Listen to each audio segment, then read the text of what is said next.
a primeira coisa, quando alguém quer vir operar no Minha Casa Minha Vida, na linha econômica, a primeira coisa que a pessoa pensa é o seguinte: vou usar dinheiro público para que eu possa aproveitar todas as condições do Minha Casa Minha Vida. Essa metodologia de uso de recursos não é tão simples assim. A gente teve recentes novidades dentro do programa, né? Nasceu um termo, né? O termo gericar. Não sabe que pode gericar. Tem muita gente que poderia estar ganhando mais dinheiro e está perdendo a oportunidade por falta de conhecimento. O que a gente pode, eu falo sinceramente, orientar as pessoas que estão nos acompanhando em relação ao GERIC? Faça essa homologação, né? Faça toda a certificação de qualidade do PBQPH para compor esse valor, mas tome muito cuidado de como, né, é importante você se aprofundar em saber como é que funciona essa engenharia financeira. São duas certificações, né? Eu posso entender que o GERIC é uma certificação, né? A Caixa é um estudo que a Caixa faz de risco sobre aquela empresa. PBQPH. É também uma certificação de engenharia.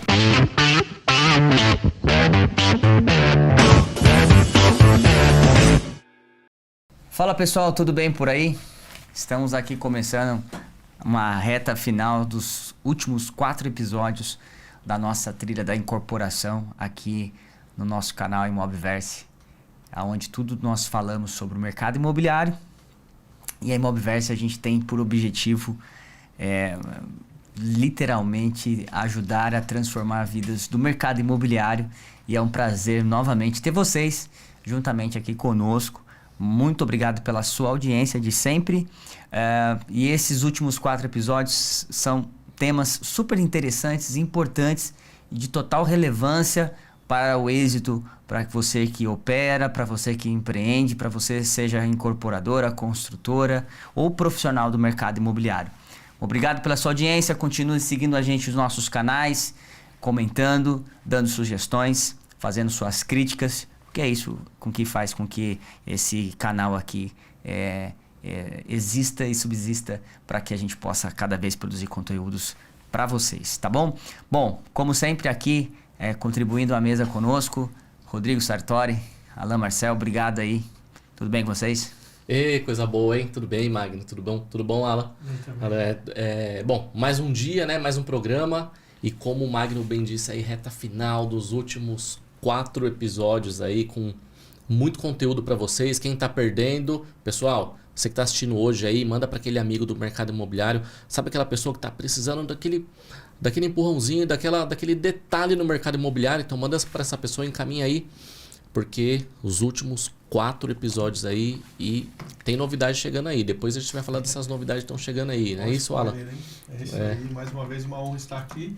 E com gás total, o Rodrigo já está dando spoiler aqui que tem novidade chegando, mas hoje a gente vai falar aqui e vamos mais uma vez aproveitar dos conhecimentos técnicos da área que envolve aí as partes burocráticas, que os senhores têm tanto afinco aí, tanta, né, dedicação aí, ligada aí, primeiro a engenharia financeira, e depois nos demais aí a gente tem a questão de experiência na extensão de jornada com o cliente, governança corporativa e alavancagem financeira. Então vamos dar o play aí.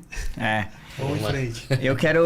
Hoje a gente vai falar aqui especificamente dessa parte de engenharia financeira, principalmente porque, embora o mercado imobiliário ele tenha vários segmentos, né, existem segmentações de atuação dentro do mercado. A gente está falando de mercado, a gente pode falar aqui da linha econômica, que é o produto de entrada, a gente pode falar de médio padrão, a gente pode falar de alto padrão, mas pelo menos a minha contextualização, sempre voltada para a linha econômica, né? E para quem opera dentro da linha econômica, tem um fato muito importante, tem um item muito importante, que muitas vezes as pessoas querem atuar com o mercado econômico, mas ela precisa entender que ela precisa ter esse funding de uso de recursos financeiros. Porque a primeira coisa, quando alguém quer vir operar no Minha Casa Minha Vida, na linha econômica, a primeira coisa que a pessoa pensa é o seguinte: vou usar dinheiro público, dinheiro do banco, né, para que eu possa aproveitar todas as condições do Minha Casa Minha Vida. Sim. Porém, é necessário entender como que funciona toda essa didática e essa metodologia de uso de recursos. Não é tão simples assim, né?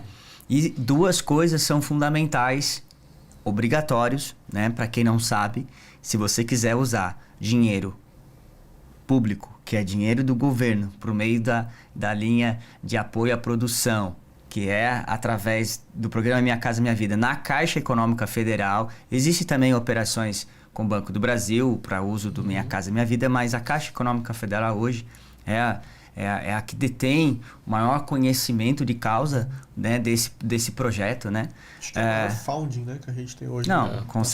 com certeza.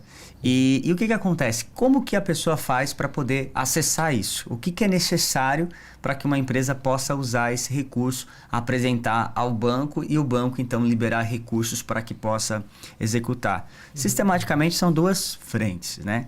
Existe a necessidade da pessoa ter o GERIC, que é o gerenciamento de risco, que vou explicar detalhes, e também você tem que ter a certificação do PBQPH, né? O Programa Brasileiro de Qualidade da Habitação, que é uma certificação de qualidade que o banco exige para que a empresa que já detém também o GERIC possa estar devidamente homologado e habilitado para então entrar num processo de aquisição de um processo para usar recursos do Fundo de Garantia e também a própria SBPE junto ao banco. Então, acho que esses dois pontos aí, acho que é um ponto bastante relevante para quem quer operar na linha econômica, principalmente no Minha Casa Minha Vida. Basicamente, Magno, então, deixa eu te perguntar, são duas certificações, né? Eu posso entender que o GERIC é uma certificação, né? A Caixa é um estudo que a Caixa faz de risco sobre aquela empresa, né? Então, é algo muito próximo com uma certificação de risco sobre gestão administrativa, financeira, contábil.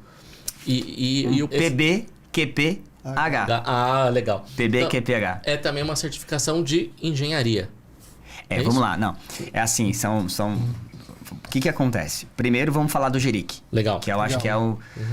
então, você que está assistindo... Então, vamos perguntar, então, né? Vamos.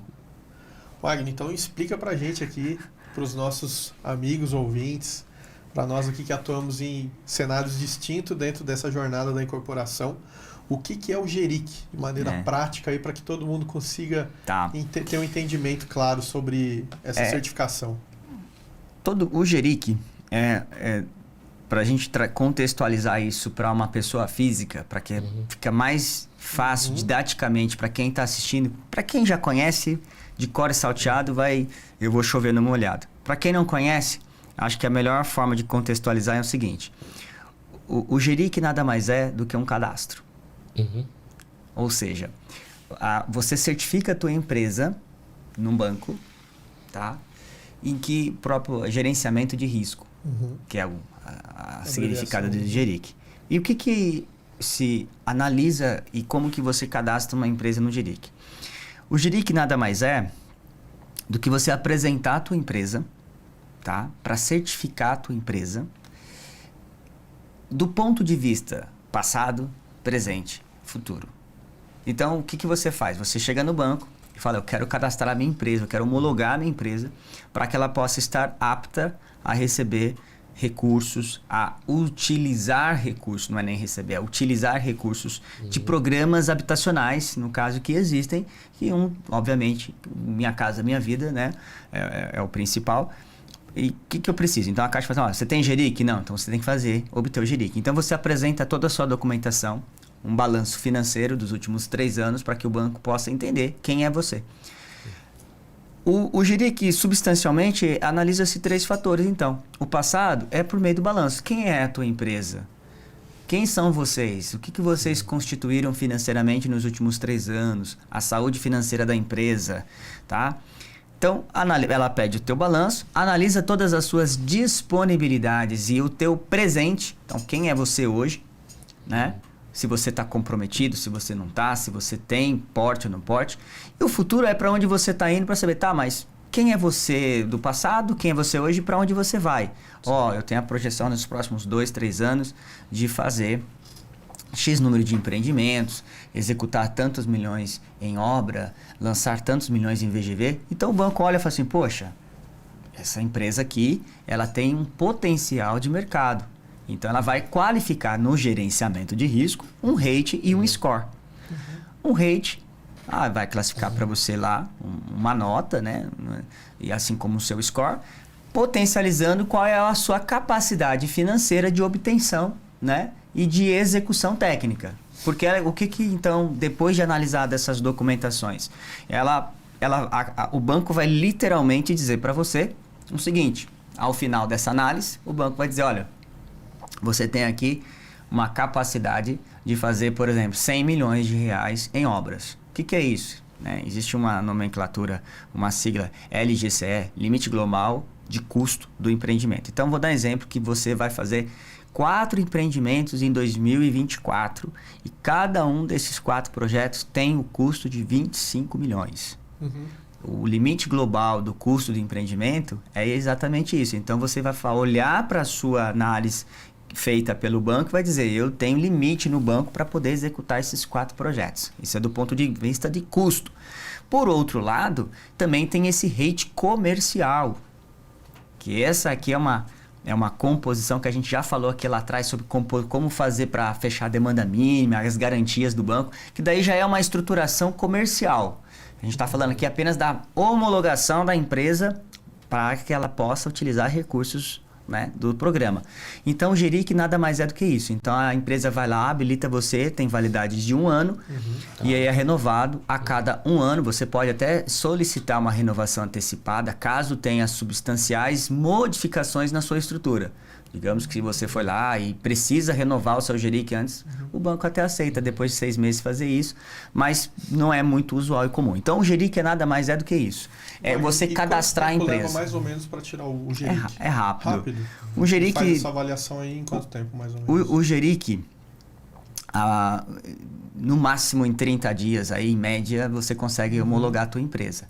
Porque o banco vai olhar exatamente esse seu histórico contábil, né? Suas disposições, vai olhar o que você tem de projetado para o futuro, vai analisar a sua documentação jurídica, né? Para que ela possa qualificar. Que nem eu falei, o cadastro é que nem pessoa física. Você vai no banco, né? Famoso cheque especial. O GERIC para pessoa física seria muito parecido com o cartão de crédito para pessoa física. Quanto que você tem de limite, Crediário. quanto que você tem de cheque especial. Então, toda pessoa física dentro de uma instituição financeira, né? Você apresenta seus rendimentos, você apresenta, né, a sua qualificação, se você está negativado ou não. O banco vai olhar e falar assim, puxa, você é um bom pagador, você tem um histórico interessante, você tem uma renda interessante, então eu vou te liberar aqui condições, né, linhas de crédito. O GERIC é uma homologação, uma habilitação. Olha, essa empresa, ela está gericada, que a gente costuma falar. Então, olha, tem GERIC? Tem. Então, ela está habilitada para quê? Para poder fazer operações, né, dentro do segmento da habitação junto à Caixa e qualquer outro tipo de operação junto ao banco. Então, aquela empresa está homologada para fazer operações financeiras junto ao banco. Né? Não operações comerciais, mas operações específicas, né? Principalmente da habitação. Não necessariamente Minha Casa Minha Vida, né? Operações financeiras, mas para ser Minha Casa Minha Vida ainda falta... Aí, vamos lá. Tem o GERIC, então você vai lá, então sai uma nota, sai um potencial, certo? E aquilo ali é o que você utiliza e é muito importante para que eu já vou voltar aqui no GERIC, que vamos lá, eu quero construir em 2024 e fazer 2 projetos Minha Casa Minha Vida. O que eu preciso? Primeiro, você tem que ter o GERIC. O que você precisa para colocar o GERIC no ar? Mandar a sua documentação, procurar uma agência, a sua agência de relacionamento. Você vai até a agência vai te entregar o kit, que é uns formulários que precisam ser preenchidos, né? O kit FRE lá, que a gente chama. Ficha resumo de empreendimento, ela até pega um empreendimento como referência e tudo mais, e ela homologa a tua empresa. Então, olha, você tem aqui um rate, você tem um score, você tem esse potencial. Esse potencial do GERIC é o que o banco vai usar como referência quando você, de fato, for fazer uma operação comercial. O que é isso? Tá bom, estou cadastrado. Agora eu quero fazer um empreendimento. O banco, quando chegar na etapa de avaliação do que ela vai liberar de recurso, do que ela vai liberar da matriz de contratação lá para a demanda mínima, ela vai olhar para a sua capacidade de GERIC. Então, por isso que o GERIC é fundamental e importante. Primeiro, porque ele te habilita a operar. Segundo, porque ele te dá ali o potencial do que você pode executar lá na frente. Tá bom. Porém, o banco também vai exigir a certificação do PBQPH, que é uma certificação muito parecida, tá, com a ISO. O PBQPH nada mais é do que você olhar um pouco para a sua... tanto é que, né, o Programa Brasileiro da Qualidade Específica, o quê? Da habitação. Então, uma certificação específica da habitação. Então, você tem lá alguns níveis, né? Obviamente, são notas, são letras, né? Tem o PB, nível A, nível B e assim por diante. E nesse caso, você precisa qualificar a tua empresa para que possa, no caso, entrar numa operação comercial. Às vezes tem empresa que tem GERIC, tá? Mas para ela utilizar recurso, tem que ter o PBQPH, tá? São 2 certificações. Eu não tenho... eu cadastrei o GERIC, quero usar uma operação da Caixa, né, para fazer Minha Casa Minha Vida, mas eu não tenho a certificação, tem que fazer. Ou terceirizar a construção de uma construtora que tem. Aí você tem que fazer, na verdade, né, como certificar, né, o PBQPH. Você tem que achar uma certificadora, uma empresa de mercado que faça isso. Esse processo, ele pode demandar aí de 90, às vezes até um pouco mais, porque são processos, ele tem que desenhar um pouco, tanto nos seus procedimentos internos quanto nos seus procedimentos de obra. Por que a Caixa, obviamente, exige isso? Né? Para que garanta a qualidade para os seus futuros clientes mutuários. Então, essa alavancagem financeira é importante. E para você que está assistindo, que quer começar a usar recursos do banco, fazer Minha Casa Minha Vida, tem que olhar para esses 2 vetores muito importantes para a operação dentro do Minha Casa Minha Vida. Feito isso, aí você pode apresentar para o banco o seguinte: olha, eu já sou gericado, já sou homologado, tenho a minha certificação do PBQPH. Agora, olha, eu tenho esse projeto aqui de 50 milhões de VGV, de 30 milhões de custo. Então, o banco, quando ele for fazer toda a diligência jurídica comercial, num dado momento, o banco vai olhar lá, por isso que a gente está falando de engenharia financeira, o banco vai olhar e falar assim: olha, você tem aqui, para esse empreendimento, tá? Fazendo uma suposição, que o custo da obra seja 30 milhões, o banco vai falar: olha, eu vou conceder nessa matriz comercial 15 milhões de reais de PJ. Porque ele foi lá e buscou, dentro da sua capacidade de limite, de rating, de score, né, 15 milhões para aquele produto. Ou seja, se você tem que dar 30 milhões de garantia para o banco, 15 o banco já te deu ali de um contrato PJ que você tem para suplantar a sua operação comercial e então você diminuir a sua exposição ou de obra ou de venda. Porque 30 milhões em garantia de venda, por exemplo, você tem que entregar isso em pastas, né, em vendas. E se você pegar um produto econômico de 50 milhões de VGV, supostamente falando aí 200 unidades de 250 mil reais, que seria, se você traduzir isso em pastas, você estaria falando de um volume muito alto. Então você demora mais, você tem uma exposição e um esforço maior para poder dar a garantia para o banco. O banco, então, nesse sentido, ele entra ali com uma ajuda, entre aspas, falando, e isso é muito importante, né? Por quê? Porque a taxa de juros para quem utiliza o PJ, que é esse recurso que a empresa hoje libera, o banco libera, ele é muito baixo. Ele é abaixo dos 2 dígitos atualmente. Isso faz com que a operação ela se sustente caso você precise entrar com a utilização desse recurso. Porque o PJ não é um dinheiro que o banco coloca no seu bolso. Tem muita empresa, preste bem atenção nisso. Eu já vi empresas que entendem que o PJ que o banco libera lá na matriz de contratação comercial, ele acha que é dinheiro que o banco vai colocar na conta dele. Não. PJ nada mais é do que um recurso que o banco faz. Primeiro, para te ajudar a contratar mais rápido a demanda mínima. Sim. Né? E em caso de, após a contratação da demanda mínima, você não conseguir colocar mais pastas, mais agregações para o banco, em um dado momento você vai ter a medição da obra, não vai ter pasta de cliente suficiente para liberar aquela medição de 2 milhões de reais, então o banco fala: olha, mas você tem aqui um contrato PJ, quer utilizar, quer recompor o valor com o PJ que você tem? É a mesma coisa que ele está falando assim: você quer um empréstimo para compor o volume, o valor da sua medição? Vamos dar um exemplo mais prático. A medição foi 1 milhão de reais. Só que ele tem sob gestão do banco R$500 mil apenas para liberar aquele 1 milhão. Por quê? Porque ele não colocou mais venda. Não vendeu mais. O banco vai dizer, ó, mas você tem um contrato PJ vigente, eu posso recompor esse valor e eu pegar aqui desse valor e compor 500 mil. Então, ou seja, 500 mil você me deu em venda, 500 mil eu vou usar a PJ. Aí que tem que ter uma análise muito crítica, porque no mês seguinte você já vai começar a pagar juros sobre a utilização daquele valor que você usou para recompor a medição. Perfeito. Entendeu?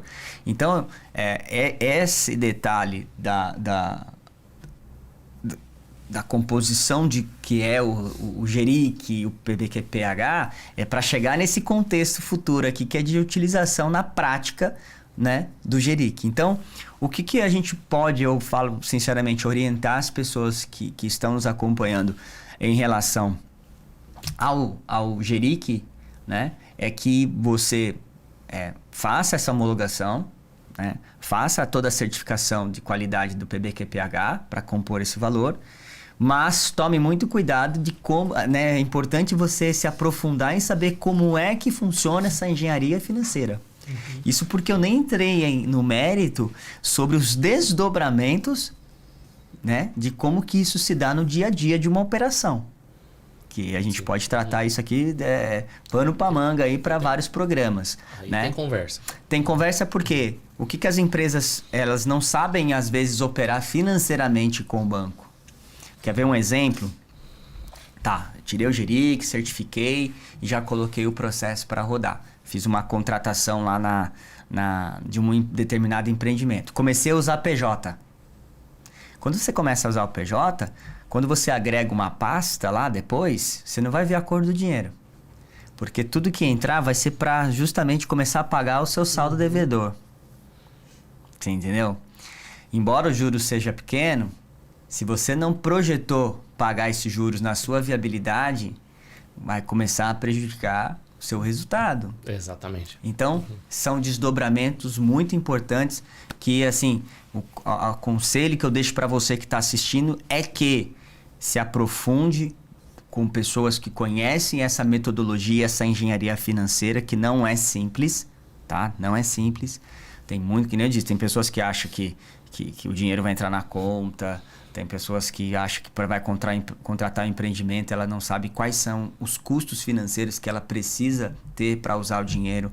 Por exemplo, tem que contratar uma porrada de seguro. Aí o cara... Não sabia disso. Tem que pagar seguro? Dependendo da operação, que nem um exemplo desse que eu dei, de 30 milhões de custo de obra, por exemplo, 50 milhões de VGV, você vai pagar aí uma quantidade de seguro de 300, 400 mil reais. Seguro de engenharia, risco de engenharia, seguro término de obra, né? Então, o que acontece? As empresas aí elas vão tendo surpresas no meio do caminho, porque o dinheiro tem um custo, né? E a engenharia financeira. Então, é muito bom, é essencial, é importantíssimo. É fantástico. Esse modelo que a gente tem no Brasil de utilização de recursos com base no fundo de garantia, né? No caso, que é para poder subsidiar o Minha Casa Minha Vida, cara, é fantástico. Porque lá na ponta você dá condições de financiamento muito acessível para o cliente final, a partir de 4%, como é hoje no Brasil. E, cara, onde você vai encontrar 4% ao ano? Então, é importante, faz parte, é essencial para uma empresa que atua no Minha Casa, no econômico, utilizar o Minha Casa Minha Vida, essencial. Eu não consigo enxergar ninguém que faça produtos de até 300 mil, 400 mil reais, tá? Sim. Não operando com Minha Casa Minha Vida. Eu não consigo ver. Eu acho que claro, existem algumas particularidades de quem faz isso com recursos próprios, e tem outros tipos de modalidades financeiras para poder, beleza, quer financiar lá no final para o cliente, ok? Mas para quem quer alavancar seus negócios e fazer bom uso desse dinheiro de forma com que possa criar uma projeção exponencial, o programa Minha Casa Minha Vida é um excelente programa para quem quer crescer dentro da linha econômica. Então, acho que essa dica que a gente deixa para o pessoal é muito importante. Eu acho que o Rodrigo que também lida muito com a questão de crédito, né? Avaliação aí de crédito para poder financiamento do cliente e tal. A gente teve recentes novidades dentro do programa, né? Você quer complementar com alguma coisa que faça sentido dentro dessa questão da engenharia financeira? A mudança do programa Minha Casa Minha Vida, as possibilidades novas, alguma coisa nesse sentido? Não, assim, na realidade, eu acho que o que faz mais sentido é... A gente até falou no outro programa, né? Muita gente entrou pro Minha Casa Minha Vida, muita gente pode entrar e nem sabe, né? Muito incorporador pode entrar no Minha Casa Minha Vida hoje e ainda não sabe. Ainda não sabe que pode usar essa ferramenta. Nasceu um termo, né? O termo gericar. Ele não sabe que pode gericar. Ou não está preparado para isso, ou seja, não está usando essa ferramenta. Então, tem muita gente que poderia estar ganhando mais dinheiro e está perdendo a oportunidade por falta de conhecimento. E tem uma coisa que está me chamando a atenção aqui. Eu confesso que eu não estou preparado ainda sobre esse assunto, que é a reforma tributária. Eu não sei o impacto da reforma tributária no empréstimo imobiliário, tanto no empréstimo PJ, né, para o incorporador, quanto na ponta, né, porque isso vai impactar no dinheiro, né? Então, a gente está falando aqui de engenharia financeira. Sim. Isso vai impactar na tributação. Então, hoje eu ainda não sei o impacto sobre isso, até porque não foi aprovado. E a gente pode pensar num programa sobre isso também. Eu acho que a gente vai ter pauta, né, Magno? Em breve aí para trazer até, sem contar muito spoiler, mas a gente vai ter algumas pílulas de conteúdo em breve, justamente para trazer mais dinâmica de acordo com o que a gente tem de novidades no mercado, né? Porque a gente tem, por exemplo, coisas acontecendo aí no trâmite jurídico, no STF, por exemplo, com relação às mudanças lá da composição do FGTS, então, a correção do FGTS pela poupança pode impactar demais o Minha Casa Minha Vida, né? Está em votação, né? A votação foi adiada, está em votação. Então isso pode impactar muito. Como o Magno bem disse, aí, o empréstimo do Minha Casa Minha Vida hoje para pessoa física, a gente pode conseguir lá no Nordeste até 4% ao ano. Eu diria que não é nem impactar demais, é impactar muito ou mesmo colocar sob risco vamos dizer assim, a liquidez do programa. Porque hoje só existe essa vantagem para o cliente final, porque a fomentação que existe no Minha Casa Minha Vida para os primeiro imóvel de um modo geral, somente se dá pelo custo pela qual o dinheiro é emprestado. Quando eu falei do PJ a uma escala de menor de 2 dígitos, é porque o que acontece? Se hoje você remunera o FGTS, sei lá, 3% ao ano, 4% ao ano... Por conta da TR. Por conta da TR. Se você jogar isso numa linha de poupança, vai lá. Então, o que acontece? Hoje, o governo, ele pega o dinheiro do FGTS, remunera muito baixo e empresta mais caro. Exato. Literalmente falando é isso. Se ele tiver que remunerar mais caro, ele não vai conseguir emprestar esse dinheiro numa escala baixa como ele hoje empresta. Então, ele só consegue... Hoje, embora seja 4%, mas vamos pegar ali no faixa 2... O cara que compra hoje na média aí paga 6, 7% ao ano num financiamento imobiliário aí. Esse cara já paga muito baixo. Sim. Porque se você tem vamos pegar a taxa referencial Selic, que está acima de 2 dígitos, e ele consegue fazer um empréstimo financeiro para comprar seu imóvel a 6, 7%, nossa. Ou seja, significa que o dinheiro dele, hoje, corrige mais do que a dívida que ele tem. Sim. Isso, então, dá uma conta positiva. Só que quando a Caixa, o banco, empresta a 6, 7%, 8% ao ano, um dinheiro a qual ele usa pagando uma remuneração de 3, 4, ele ainda está fazendo dinheiro com isso. Sim. Ele está conseguindo remunerar o dinheiro que ele mesmo utiliza do FGTS. Esse é o famoso spread bancário. Spread bancário. Aí o que acontece?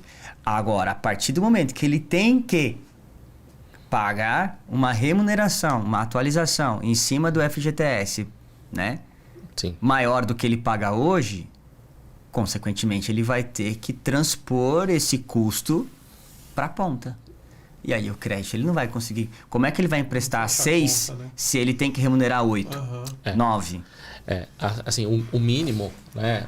Aí aumentar o subsídio, aí vai aumentar o custo do dinheiro. Aí, a gente sabe que muitas vezes o governo, de um modo geral, não falando aqui de partido, nada disso, mas assim, todo, a gente sabe que o Minha Casa Minha Vida, por isso que eu falei que é muito impactante isso, e existe assim um forte lobby aí de todo o setor, do segmento, por quê? A gente sabe o quanto o setor da construção civil alavanca a economia. E a gente sabe que a maior parte dos recursos que hoje alavanca o setor da habitação é a linha econômica. Se houver uma real mudança substancial no recurso que subsidia esse programa, a gente pode ter exponencialmente aí uma afetação Você comentou do lobby aí, grave. eu acho que quando a gente olha o cenário desse ano, né, a gente já viu que teve um aumento nas vendas aí, acima de 15%, a gente tem um cenário positivo com o que está acontecendo dentro da cadeia aí de comercialização de unidade habitacional, né? E quando tem aí a projeção de baixa da Selic, o cenário para o mercado em si é positivo, né? Todo mundo está olhando para 2024 que está aí já, olhando assim, olha, se nenhuma catástrofe acontecer, e a gente olha para que não aconteça nada, a gente tende a ter um cenário muito positivo no ano que vem. Tanto é que teve um aumento, né? Ontem eu estava vendo alguns dados aí referente aí ao que a gente tem no estado de São Paulo, com relação à projeção de lançamentos para o ano de 2024. Então tem muita gente correndo com os projetos, confiante de que a gente vai ter um cenário de liquidez maior, baseado no que a gente tem de cenário econômico, com queda da Selic, com esse novo formato do Minha Casa Minha Vida que está vigorando a partir de agora. A gente teve recentemente mudança aí na diretoria da Caixa também. Então tem algumas coisas que compõem um cenário aí promissor, né? Então acho que assim, entregando aqui agora para vocês que analisam mais de perto ainda, vocês na prática hoje, né, na lida, no dia a dia, como que vocês veem tanto a parte dos incorporadores quanto a parte dos clientes, ainda num cenário positivo para a questão de aquisição de imóvel? Então, só finalizando a questão da taxa aí, com o FGTS sendo corrigido pela poupança. Então, hoje, essa correção seria de 8,5%, continha de padaria, né? 8,5%. 8,5%. Se o banco quisesse ter um spread aí de 1%, ele teria que emprestar no mínimo a 9,5%. Estou falando assim, para ter continha de padaria. Ou seja, a menor taxa do Minha Casa Minha Vida seria 9,5% ao ano. Isso continha de padaria. Óbvio que não seria isso, né? Minha Casa Minha Vida ia passar de Quando você fala do médio, quando você fala de uma SBPE, a gente está falando nessa linha já próximo do SBPE. Seria o mesmo que fazer com que o cliente que tem uma renda ali baixa, que compra o faixa 2, né? Que é a primeira opção ali, vamos pensar assim, nessa linha mais comercial, o custo do dinheiro, o custo do empréstimo. Então, ele ia ter exponencialmente quase que dobrado, 60% de aumento na oferta desse crédito em termos de custo, né? Então, se ele pagava, então, R$1.000 de parcela, ele vai pagar 1.600. Exato. E aí, pensando nisso, eu te respondo, né? Se caso isso aconteça, a minha previsão é que não vende mais. Estamos torcendo, está tendo interferências. Eu diria que é o seguinte, eu particularmente, pessoalmente, não acredito que haverá essa mudança, tá? Sinceramente falando, eu acho que quem está propondo fazer essa mudança está tendo uma visão muito minimalista em relação ao impacto que isso possa causar. Exato. Eu não, sinceramente falando, beira assim uma, de certa forma, uma coisa bem surreal. Não, porque não faz sentido. Não faz sentido. Você não pode tomar uma decisão. Quando você... Vamos lá, o que norteia uma decisão igual a essa? É você ir para uma linha de olhar, garantir algumas questões relacionadas a direitos, né, do trabalhador. Ok. Só que o trabalhador é o que quer comprar casa. Então, se você falar para ele assim, eu vou remunerar seu FGTS, mas a partir de hoje, esquece o sonho da casa própria. Acabou. Cara, se eu pudesse dizer alguma coisa, eu falo assim, cara, é muito legal, muito nobre o que vocês estão pensando em fazer. Só que assim, por um lado, você está dizendo o seguinte, vou te ajudar a ganhar mais, a melhorar o rendimento do seu FGTS. Mas olha, eu estou encarecendo em X% a sua possibilidade. Cara, eu vou dizer uma coisa, se você perguntar para o trabalhador final o que ele prefere, você entendeu? Você prefere que o seu FGTS seja corrigido ou que você tenha a possibilidade? E não é só ele. Porque às vezes o cara fala assim, mas e quem já comprou vai falar, não, quero ter uma melhor correção, tá? Mas o cara, sabe, tem alguém na família, tem um filho, sabe? E o reflexo quer do trocar. desemprego. O reflexo do desemprego em massa que vai acontecer. Não, né? Porque para a construção civil, imagina, para a construção civil para o Brasil. É uma discussão, eu acho que é uma discussão que eu não acredito que vai vigorar. Nesse sentido, assim, se vigorar vai ser assim um negócio, vai ser um cometa, um meteoro caindo dentro do programa habitacional do Sistema Financeiro de Habitação no Brasil. Deus queira que Eu não. acredito que não vai acontecer, sabe? Isso aí, sei lá, acho que tem tantas outras pautas para serem discutidas do que essas daí. Não menosprezando a importância, porque como a gente está aqui num viés de habitação, então a gente olha para esse lado. Claro que existe um viés também, né, de uma classe que está defendendo a melhor remuneração, né? Mas se é um fundo que o governo usa para poder... Porque o FGTS não é só habitação que ele financia. Muitos outros programas populares, de políticas de Estado são utilizadas, né, com os recursos do trabalhador, digamos assim.